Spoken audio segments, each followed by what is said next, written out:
The information shared on this podcast is for informational and educational purposes only and is not intended to be a substitute for professional medical advice, diagnosis, or treatment. While we discuss topics related to mental health, well-being, and emotional support, we are not providing therapy or medical services. Always seek the advice of your physician, psychologist, psychiatrist, or other qualified mental health provider with any questions you may have regarding a mental health condition. If you are in crisis, feeling unsafe, or need immediate support, please contact a mental health professional or emergency services in your area. The views expressed by guests and hosts are their own and do not necessarily reflect those of any affiliated organizations or institutions. Get inspired, get motivated with M.A.Y.A and the M.A.Y.A, My Ambition, Your Ambition podcast. Something that I take pride in is trying to be forward thinking outside the box, challenging myself. And as I challenge myself, hopefully I challenge you. Find M.A.Y.A on Twitter and Instagram at M.A.Y.A_Akai. On Facebook at M.A.Y.A Akai Presents. We're going to talk health, wealth, fitness, mental health, financial, lots of different things that can empower you as you seek out the ambition that you're pursuing. Or get everything M.A.Y.A at M.A.Y.A_Akai.com.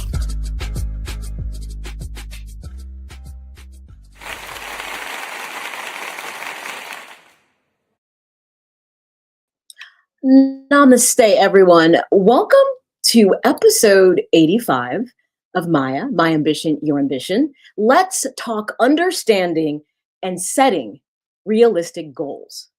I know we talk a lot about that, but I need for people to kind of dial down their lens to make sure when you think about this, it pertains to you specifically, and we're going to focus on that during the podcast. As you know, I like to say that my podcast looks to embrace salient topics related to mental wellness, which if you know me by now, you should know that how I see mental wellness is quite broad.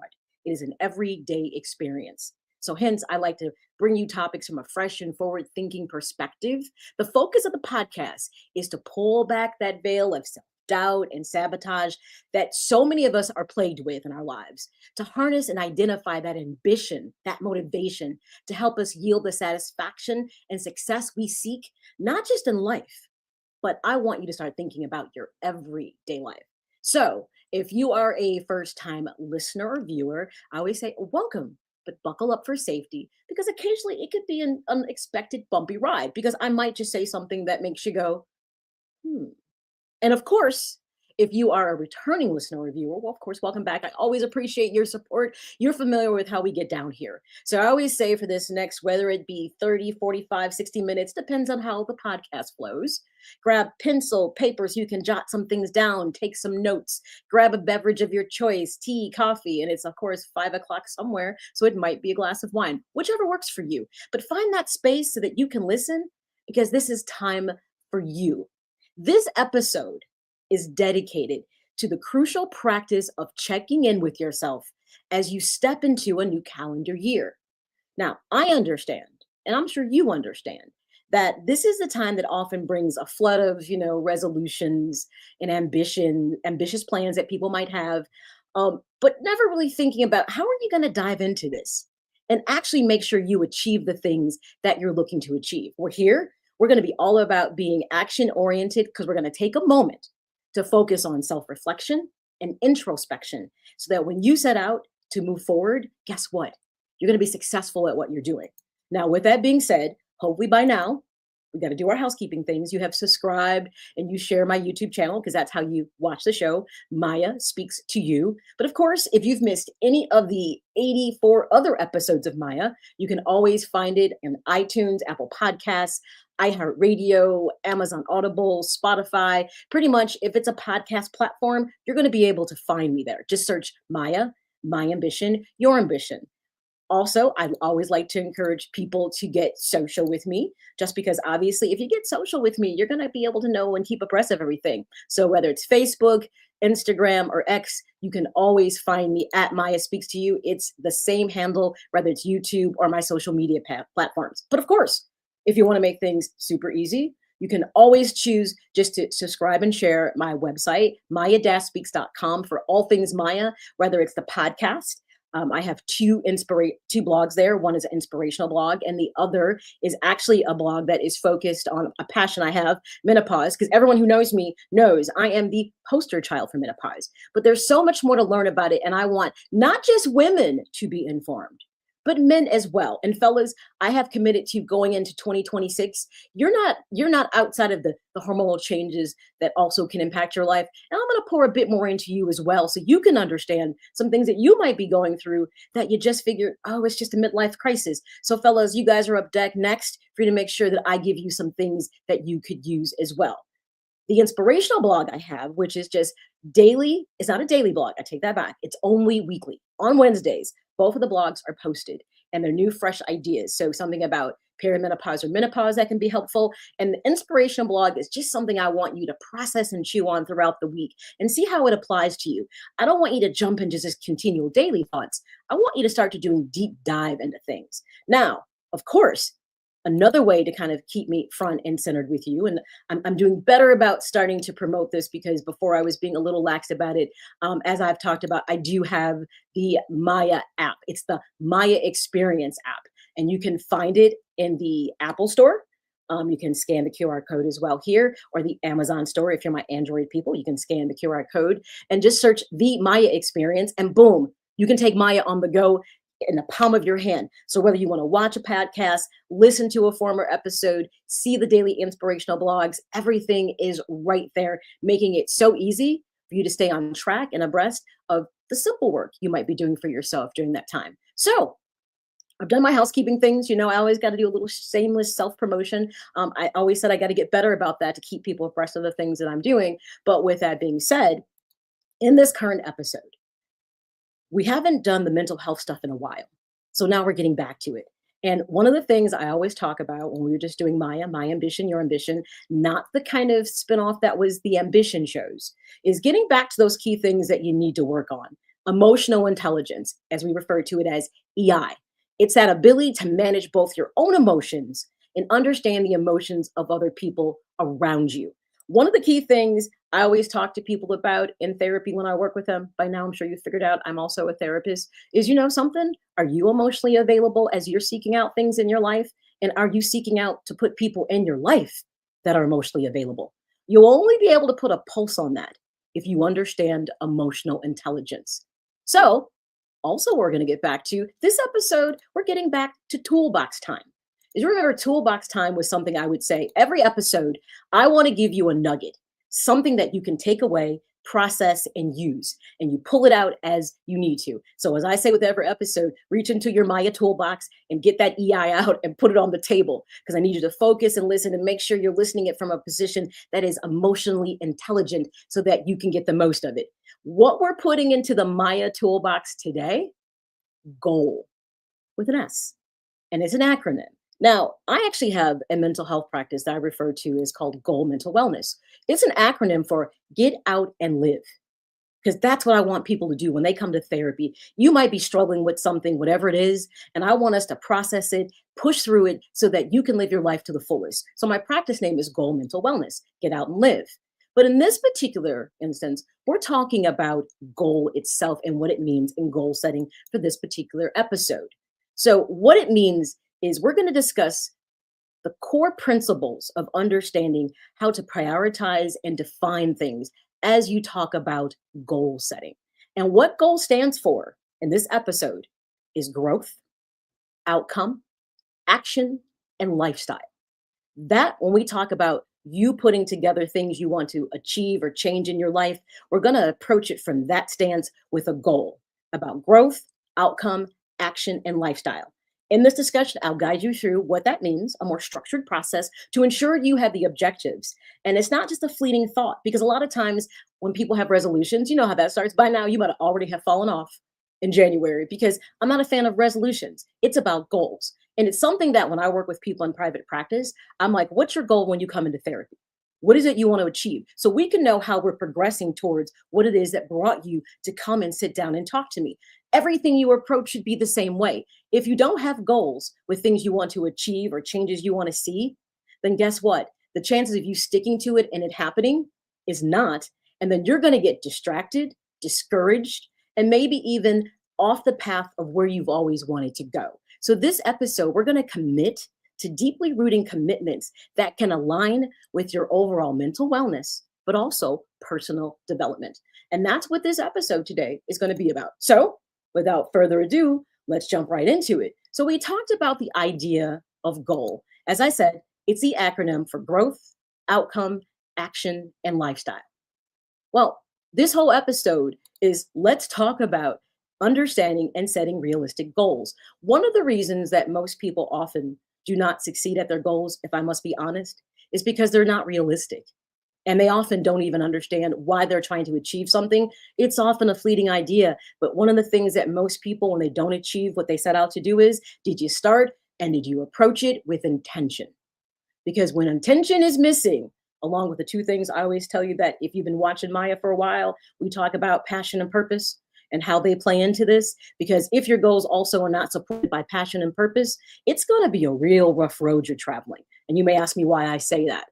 I say that because one, passion is important.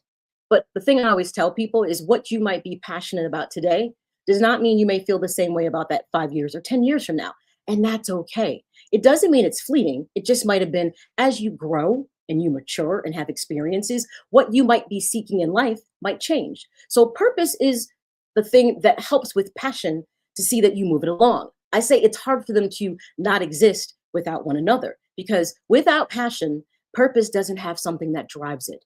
And without purpose, passion does not have something that gives it direction. So hence they work in sync and they're very important. So I always say in this conversation, also reach into your toolbox and take out your passion and your purpose. Now, let me say this. If you're going to sit here and say, Maya, realistic, I'm kind of struggling with that. I actually don't know what that is. It's okay, because that just might be what your goal is going to be, is figuring out what is it that you're passionate about? What is it you feel your purpose is? And that might be the path that you're going to walk in this particular episode moving forward. So do not fret. Do not give yourself a hard time if you cannot exactly pinpoint what you feel you're passionate about or what your purpose is. But before we dive deep into talking about the acronyms for goal, there's a couple things that I at least want to start with. Understanding, here it goes, the power of the pause.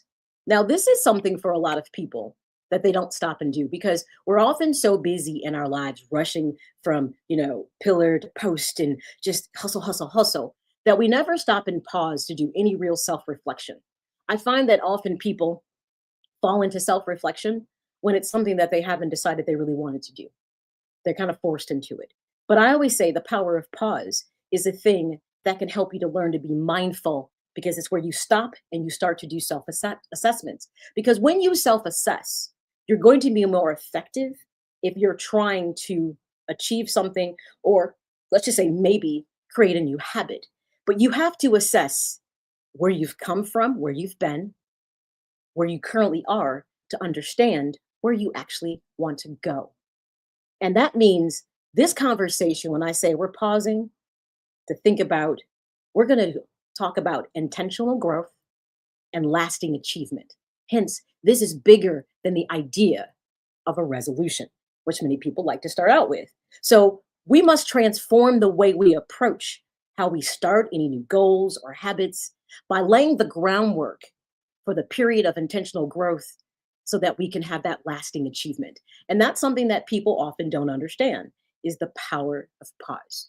So now that we said, okay, one of the things I need you to write down if you're taking notes in this episode is, I need some self-assessment.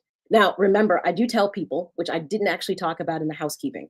Sometimes people will say, I need a little deeper self-reflection on this. I'm not even sure how I should self-assess. I do tell people that if you throw an email at me, you actually can throw a question if you want some self-assessment tools, because I do really believe in supporting people. If you're here and you're present and you're listening, it means you want to see a change. And I want to help you to have that change. So if you don't know where to really truly start self-assessment and you could use some tools for that, just reach out. You can just email motivated@goalmentalwellness.com. I'll throw that into the comment section, and you can also just grab it from there, and you can send me an email if you have some things about, hey, Maya, I'm not exactly sure where to start with the self-assessment piece. Now that you got me thinking about that, I don't really understand what my passion or purpose is about. Well, how do I figure it out? I can throw some things that can help you to start that path. So The power of the pause is for us to first, before you set any goal or want to have any new habit, you got to self assess, why do I want this new habit, or why is this a goal? But it's about being reflective, intentional reflection, not to look for what you didn't do right, what you got wrong, but maybe what you didn't achieve. One of the reasons I start with goals also in therapy with people is it becomes a measuring stick. Because if you don't know what you're working towards, you'll never be able to figure out what you've achieved. And you know how many people, when we actually started with goals in therapy months before, and we've achieved the goals, but they'll sit there and say to me, I just feel like I've wasted time. Nothing has been achieved. And I say, can you pull out those goals that we worked on in the beginning of the year and that I don't say that we've been working on every time you've come to therapy? And all of a sudden they start reading through the goals that they wrote down. And they're like, oh, actually, I had like 7 things on this list and I actually achieved 5. See, here's the problem with the human condition. We're always looking for what we do wrong, and we never give ourselves credit for what we do right. We don't give ourselves enough self-compassion. Hey, take it out your toolbox. That's an episode, by the way. And grace, self-compassion and grace. We often can give it to others, but we will shortchange ourselves without actually thinking about what we're doing. So we did the power of the pause, and we said that we know that self-assessment is a big piece. Now, let's jump into talking about defining your goal or goals. You may have one. I always tell people, if you come up with one goal this year that you want to achieve, we're going to work that goal until you get there. I don't need you to have 5. I don't need you to have 10. But if you decide there are 5 solid things you want to achieve, we're going to focus on that. Now, here's the thing that is important to understand about goal setting is that think about things in terms of urgency and priority. Though they are words that often seem very interchangeable, they are different. Urgency is about the here and now. Like, I need immediate attention. This is something that really requires that I sink into it and get it done. Whereas priority on the other side does not mean it has immediacy. It's something that's important that you want to see get done, and you will assign a time frame to it. But it doesn't step to the top of the list. The important thing about goal setting is you must prioritize what is the thing you want to see happen first, if possible, versus something that's a goal that isn't immediate for you. And remember, some of the goals you set may be multifaceted, which means it may require a step. For instance, a lot of times people decide they want to be home buyers.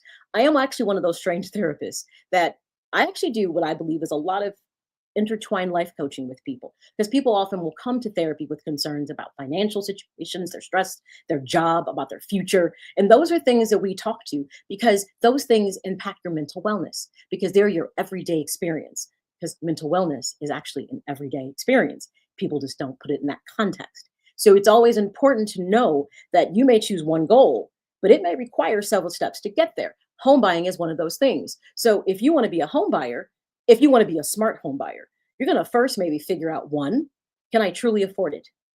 What does it take to afford it?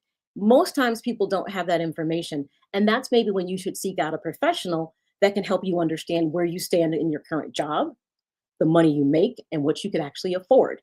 And I actually know some mortgage brokers that they actually sit down and talk with people, especially if they're first-time buyers, to make sure they understand the process. So they don't put themselves over a financial barrel.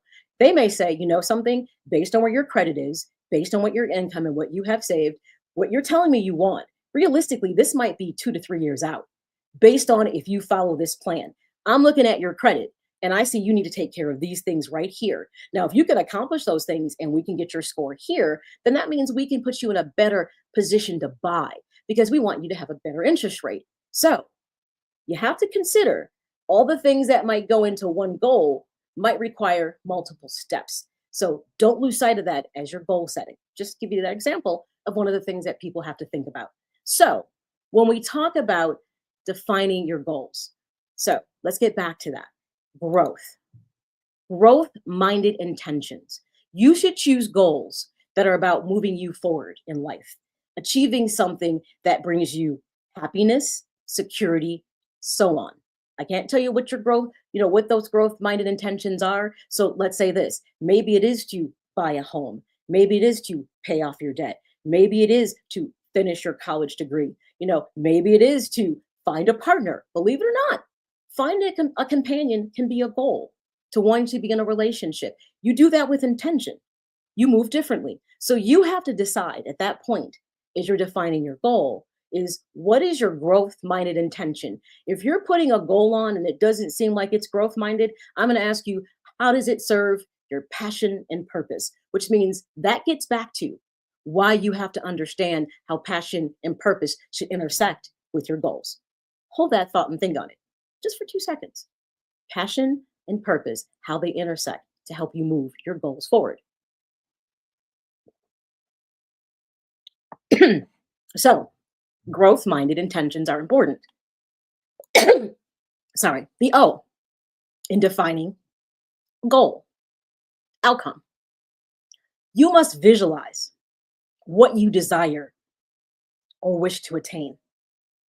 There goes that saying.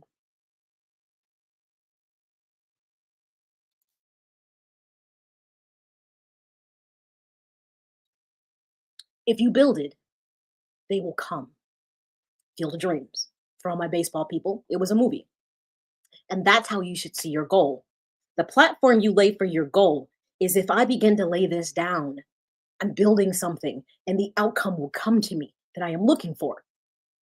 Goal building also requires patience. And a lot of things you may be trying to achieve is not going to be a quick or short fix. The shortest road traveled does not mean it is the best path laid for you. And a lot of times, we live in a world where instant gratification has got people twisted up. They want it right now and often don't want to pour the work into it. So when things don't turn out the way they want, my first question is, did you legitimately put the time, effort, and patience into this that was required? Or did you think this was going to be a Chia Pet moment? Now, for all my people who don't know what a Chia Pet is, it was this fun little thing that was often like a shape of like a dog, a cat, sometimes characters. And it's a plant. You like rub this special quick grow feed on it, water it, and all of a sudden it grows like super fast. But a lot of things you may be looking to achieve in your life may not be able to be that quick as you would want it to be. So patience has to be something. If your growth minded intentions are there, you realize that patience has to support it. So you have to choose outcomes that legitimately are something that are realistic. So an example of what would not be a realistic goal to set for yourself, oh, and if you did it, it probably isn't healthy and has consequences. A lot of people have weight loss goals, and they'll set a goal and they'll say, I want to lose 50 pounds, but I want to do it like in 3 or 4 months. That's not a realistic goal for many reasons, because one, the amount of discipline and structure, could it be done? Probably, but the amount of discipline and structure that has to go into it, most people don't have. But there also could be 2, a health sacrifice, but 3, I guarantee you, it would never be a sustainable long-time change, because if you can do something in 6 months, I would ask you, did you really make a lifestyle change that supports it? By the way, that is part of goal. So I'm going to let that one sit for a bit and just think about that example as we move through this. So outcomes are important when you talk about defining your goals. Then you get to the A, action, specifically things you need to do to achieve the desired outcome. There's not a point of saying, I would like to save money. I want to get out of debt. And then you do nothing, you change none of your behaviors so that can happen. You have to be action oriented. So it might be, if it's a financial goal, that I want to pay off my debt. Well, one, you need to look at how much debt do you have? It isn't just about paying the debt down. Do you have the discipline not to keep running up debt while you're trying to spend down? It's interesting how people never take the bigger picture. So it might be, you might have to take all your credit cards, not cancel them, because credit cards are important to building your credit, but you might have to put them in a drawer. You may have to get off of sites like Amazon or things like that, where you got a card loaded so you can just pay. See, that's the thing about debit cards and credit cards. Instantaneous of paying for things but not watching your money move has made people highly irresponsible often with their finances. So you have to be action oriented. It can't just be like, okay, I want to get rid of my debt, I'm going to pay down my credit cards, but what else supports that goal to make sure that it's long-term and sustainable? Or is it about to become a reoccurring goal because you keep creating debt because you didn't create the discipline to make sure you didn't get back in the same boat? So the actions need to be achieved, the desired outcome need to be very specific. I want to eliminate debt and not return to it. That would be a very specific goal along with an action. And the final part of defining your goal is lifestyle. How to integrate these changes that, as I had said, can be sustainable and healthier. The thing is, if you choose to do something and it legitimately is not sustainable, you're going to maybe have some success, but find you're right back in the same boat. Or a key example, as I gave about weight loss. One of the key things that I have found when I have worked with people who have had great weight loss success, there are some people that I know specifically use GLP-1s, and they had great success. Guess what? Because it was a tool, as it was supposed to be a tool to help people lose weight. But what had to go along with that tool was the lifestyle change, which means change in your diet that made more sense to reflect and support a healthier lifestyle. It often is going to require some form of physical activity to also sustain it. Most people who have achieved that success didn't make the changes, or if they did, sustaining it was hard because it was never a habit that they had of having a healthy lifestyle. So remember, when you choose goals, you should be able to integrate these changes in a way that you know that you can successfully sustain them. And if you can't, you need to step back and ask yourself, is this one, a realistic goal? I would say two, if it was a weight loss goal, you should ask yourself, if I use this tool and it helps me get there, am I really committed to being able to sustain it? And in many cases, people struggle because they've struggled with it their whole life. So then it's a mindset change. A lot of people will enter into working on therapy because they realize they have a poor relationship with food, and many different things. So as I said, it's setting yourself up for success because the change has to be something you feel you can integrate into your lifestyle, and it's something that's going to fit. See, that's the thing. If you're trying to put a circle into a square peg, one, it's not going to fit. And the thing is, if you force it in, was it ever smart to do it in the first place?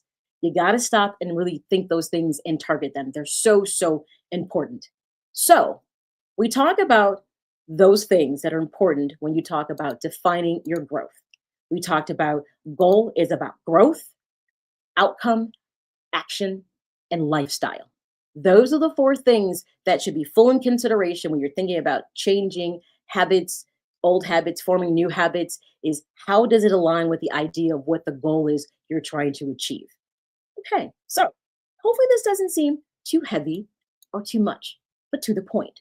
So let's do some tools for self-check-in, because that's often something that people don't consider is, okay, I set a goal. And what's interesting when I work with people, I always say, well, okay, you had a goal, you actually had some steps, but how did you make sure you stayed on task? Were you practical? Were you strategic? And what mental frameworks did you use to assess how you were going to get there? Because the thing about setting goals, no matter what it is, financial, it could be physical goals, it could be a spiritual goal, is that you always have to reflect on your state of mind, the energy it takes to be able to achieve that goal, and if you have the emotional resilience to go for the distance. See, this is where the idea of mental wellness is the thing that supports everything you do. I am really trying to normalize this idea with people that mental health, mental wellness, mental illness, for me, I define as different things. So if you're actually a new listener, I will kind of revisit this so you can understand when I talk in these contexts. I always say our goal when someone comes into therapy is we want to find balance with your mental wellness. Mental wellness is balance. It means emotionally, mentally, whatever your domains are. They also could be spiritually, financially, socially. You have found balance. Now, balance does not mean this. It means it could be this, a little off some days, other days, not so much. It's a challenge, but we're looking to create that equilibrium so things are not entirely disjointed, that you have work-life balance. That's the thing that's important about mental wellness.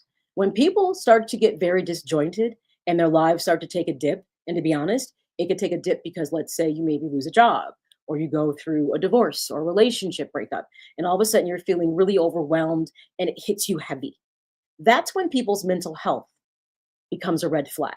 If you find that you're struggling with depression or anxiety and you can't seem to push through it because it's heavy, that's when you have to decide, do I need to seek help with this? Because this is something that I have been struggling to right the ship on my own for like the last 6 months. And for some reason I can't. I want to share this with you Every third Monday of the month, I go on 1690 WOVN, which is in Chicago. If you're in Chicago, you should be familiar. It's the Talk of Chicago. It's an urban talk station. Fantastic programming. And I do a mental health segment. And this last Monday, we talked about grief. And grief is something that is very often misunderstood because we always think it equates to the loss of life, losing a loved one. And that is true. That's often termed specifically as bereavement, so to speak. But grief could be the loss of anything in your life that emotionally, mentally, physically, spiritually impacts you so deep you can't shake it. And you carry it. And it turns into feeling sad, depressed, anxious, lost, confused, and even stuck. Because maybe, for instance, the life you grieved you didn't have and you don't even know it. After that segment, I came to realize so many people have gone in their lives, as I have now termed, growing up in grief. It could be the fact that maybe you never had a parent that you wanted, like the ideal mother or father, and you grieve that idea of what that idea of family felt like. It could be you had an idea when you got married that you'd be married forever and what marriage was supposed to be, and you got divorced and you're grieving the idea and you're sad. Grief is heavy, but it's how we choose to navigate it that matters. And there was a caller who said something, and I said, Phil was his name, I'm going to steal this from you because it's something that is so spot on that people need to hear. And I'm going to say, when you think about setting goals, keep this in the back of your mind as you're self-assessing. Have you just been dealing in your life for what's been given to you and the circumstances and situations, and you've never stopped to think about what it would feel to heal? So as opposed to just dealing and going through the motions, you could have fulfillment. Think about your goals as you set them that way. Is this a goal that's going to keep me just dealing with my life? Or is this about elevation and growth? Make your goals with intention because it makes a difference. And so many people can often lose sight of that. That's part of the self-assessment I want you to think about. Remember, I said, if you need some self-assessment tools, reach out, throw me an email, motivated@goalmentalwellness.com, and I will send you some self-assessment tools that can help you to figure out, am I stuck? Do I know my passion? Do I know my purpose? Wait, am I grieving? Am I still angry about that job I lost because it gave me a financial setback, but I felt like I poured into that job, but it didn't pour into me? Those are all things that are so important to self-reflect on. So those self-check-ins become so important because remember, goals are going to require, as I said, where is your state of mind when you set these goals? Are they realistic for the right reasons? 2, what is the energy it requires? And do you have it? And 3, do you have the emotional resilience to achieve something? Or are you setting yourself up for failure for something that's too big? Think about your goals. Do those self-check-ins. So when we talk about the self-check-ins, then let's talk about, well, what could make it sustainable? So when we talk about sustainability, which I mentioned throughout this entire discussion, it's tips for maintaining the motivation beyond just when you set the goal. How to gracefully adjust your goals to make sure that when you're faced with a setback, an obstacle, or a challenge, you just don't choose to back away and figure, you know what, I'll let it go. Because a lot of times people set goals, resolutions kind of go this way in the beginning of the year, and they're really not realistic. And hence, they don't stick to it and it falls off. And then 365 goes by and then they're back to the same thing again.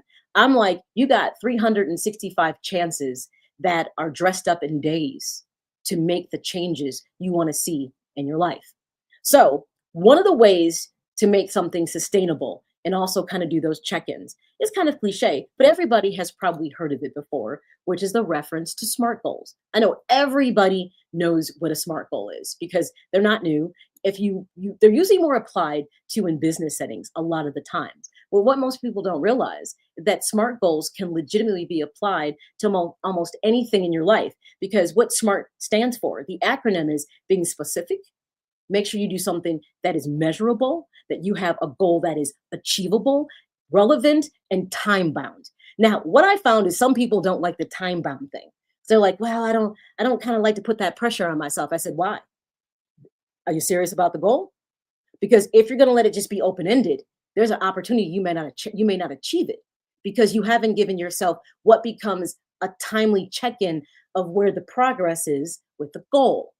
So all of these, even though we often hear about it from a more business construct, can actually be applied to your everyday life. So let's do a quick talk about SMART goals. So specific, it's about making a goal that is narrow and very specific so that you can effectively plan for it. But remember, I did say, even with creating a specific goal, there is a possibility that even one goal could have more than one step. So maybe one goal, for what it's worth, might end up being 2 or 3, because we might need to break it out. Then there's a measurable piece. Make sure when you create your goal that it's something that you can really gauge what your progress has been, what you've achieved, knowing what you've done. So, obviously some goals, for instance, I may have with someone in therapy might be this. They've worked through their trauma. And in that, they know there's some things they have to address with specific people in order to kind of address something that they wanted to achieve in their goals for self-growth and being able to address their trauma. We then have to measure the things that we set up that we feel will help them to process that.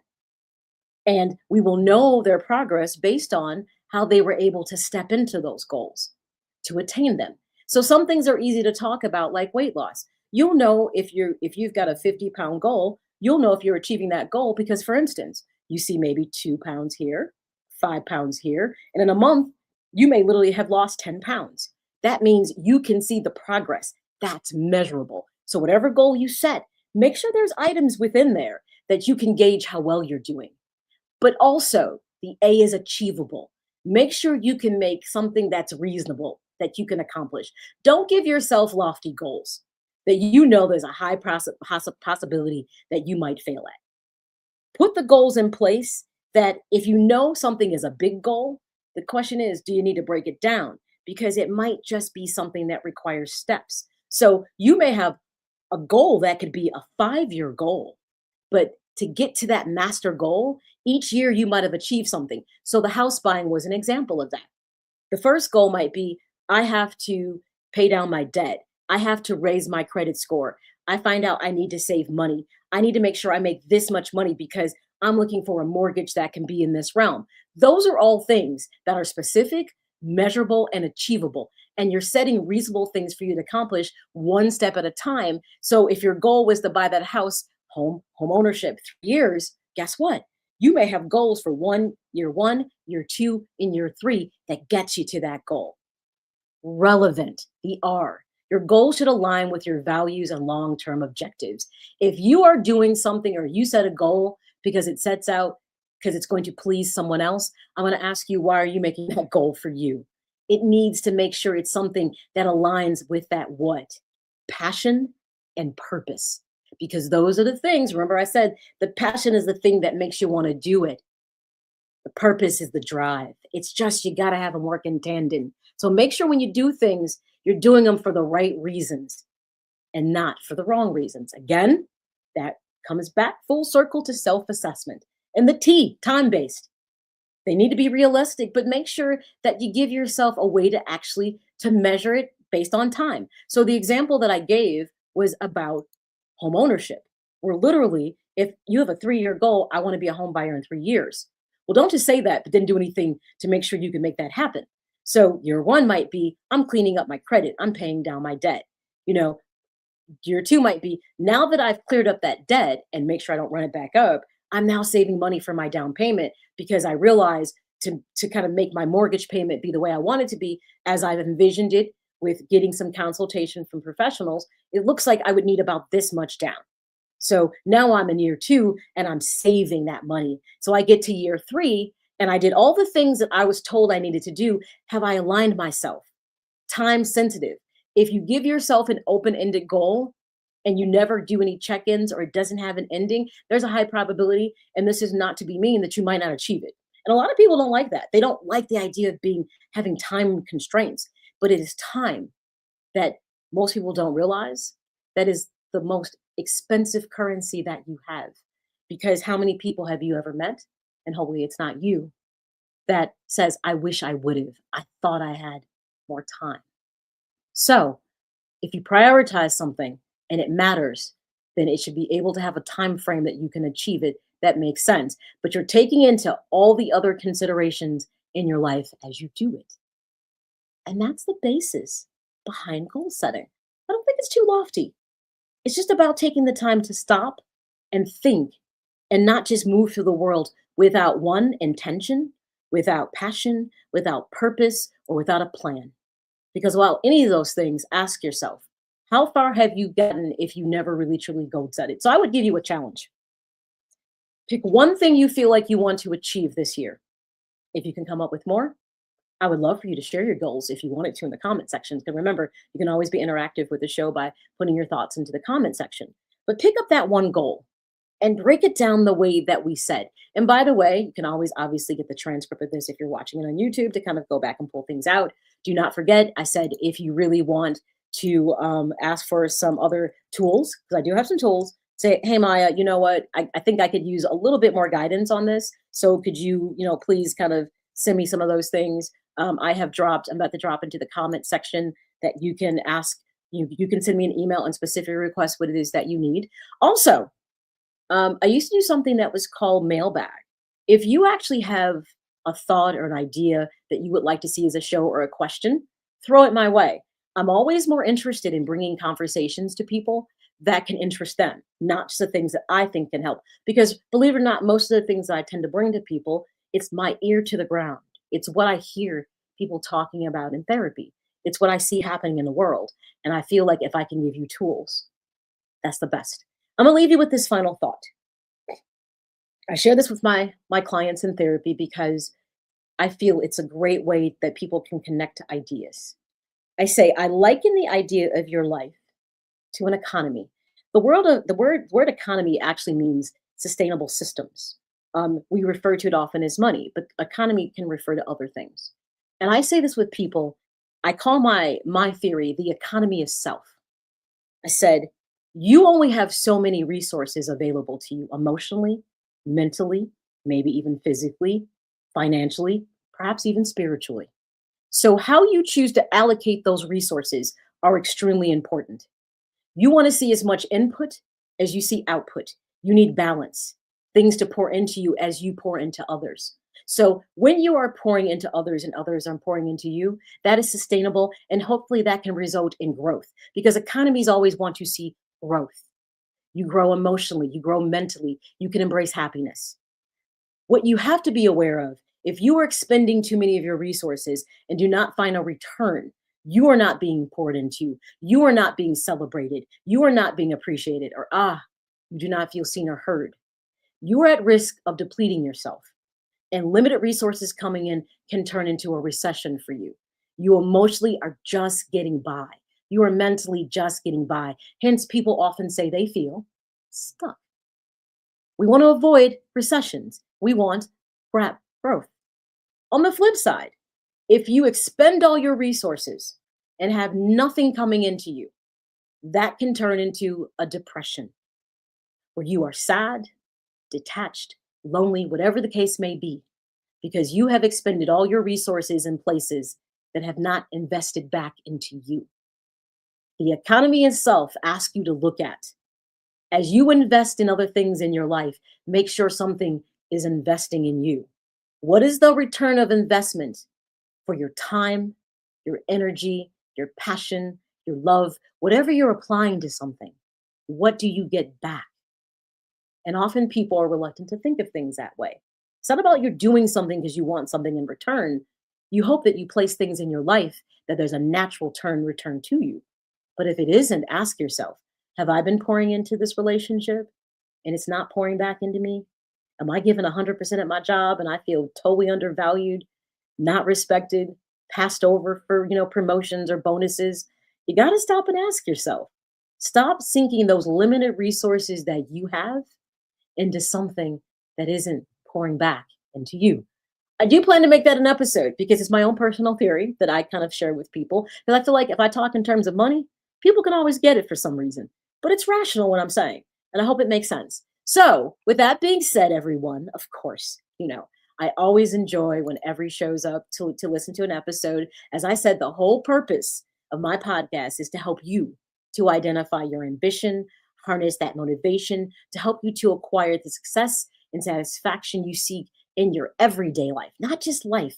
I want you to start thinking small every day and be present, because that's what's important. So, as I said before, we got to wrap up with our housekeeping things. You can always find episodes of Maya on iTunes, Apple Podcasts, iHeartRadio, Amazon Audible, Spotify. By the way, I want to say thank you to my global listeners. I have picked up listeners in Tanzania, in the Philippines, Abu Dhabi.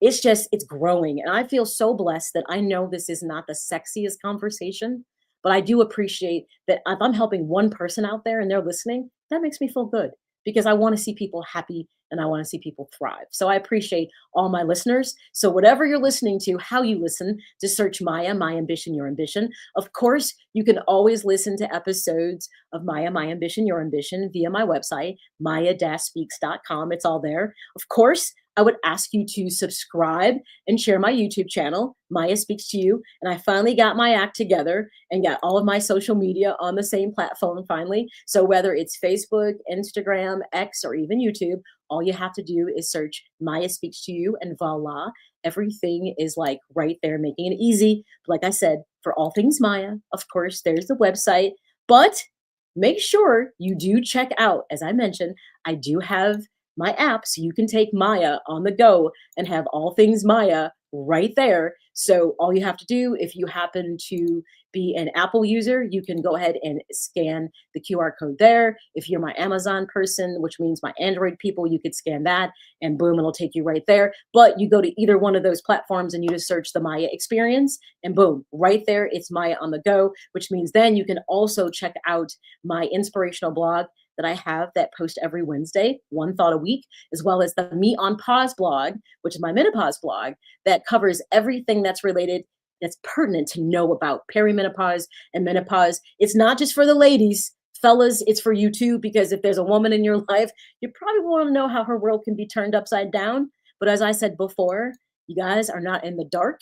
I am coming out in 2026 with some key things for the fellas as well, because your version of menopause is called andropause, and it can be just as highly as disruptive for men as it is for women. And you fellas need a little attention, and I want to make sure that you get it as well. So, as I always say, until next time, everyone, remember, your present becomes your past, and your future is no more.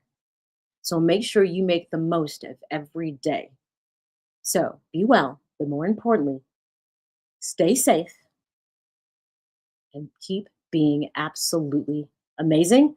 I will see you next Saturday. Could be a guest for the Ambition shows. I've got a lot of new people lined up. They're coming out the woodworks to be guests. And if you missed the 13 I had last year, I'm going to tell you, go back and listen to them because each one of them dropped a nugget that could be highly valuable for you. So I don't know who's going to be on tap for next Saturday, but I guarantee you it's going to be equally as good as it always is. Until next time, everyone, enjoy your weekend, and I will see you next Saturday. Whether you're on the go or listening on your cell phone, tablet, or laptop, you can find the show in the iTunes, Google, and iHeartRadio platforms. With all due respect, I believe this is going to be our finest hour. Just search Maya, My Ambition, Your Ambition, and get ready to be inspired and motivated to harness your ambition.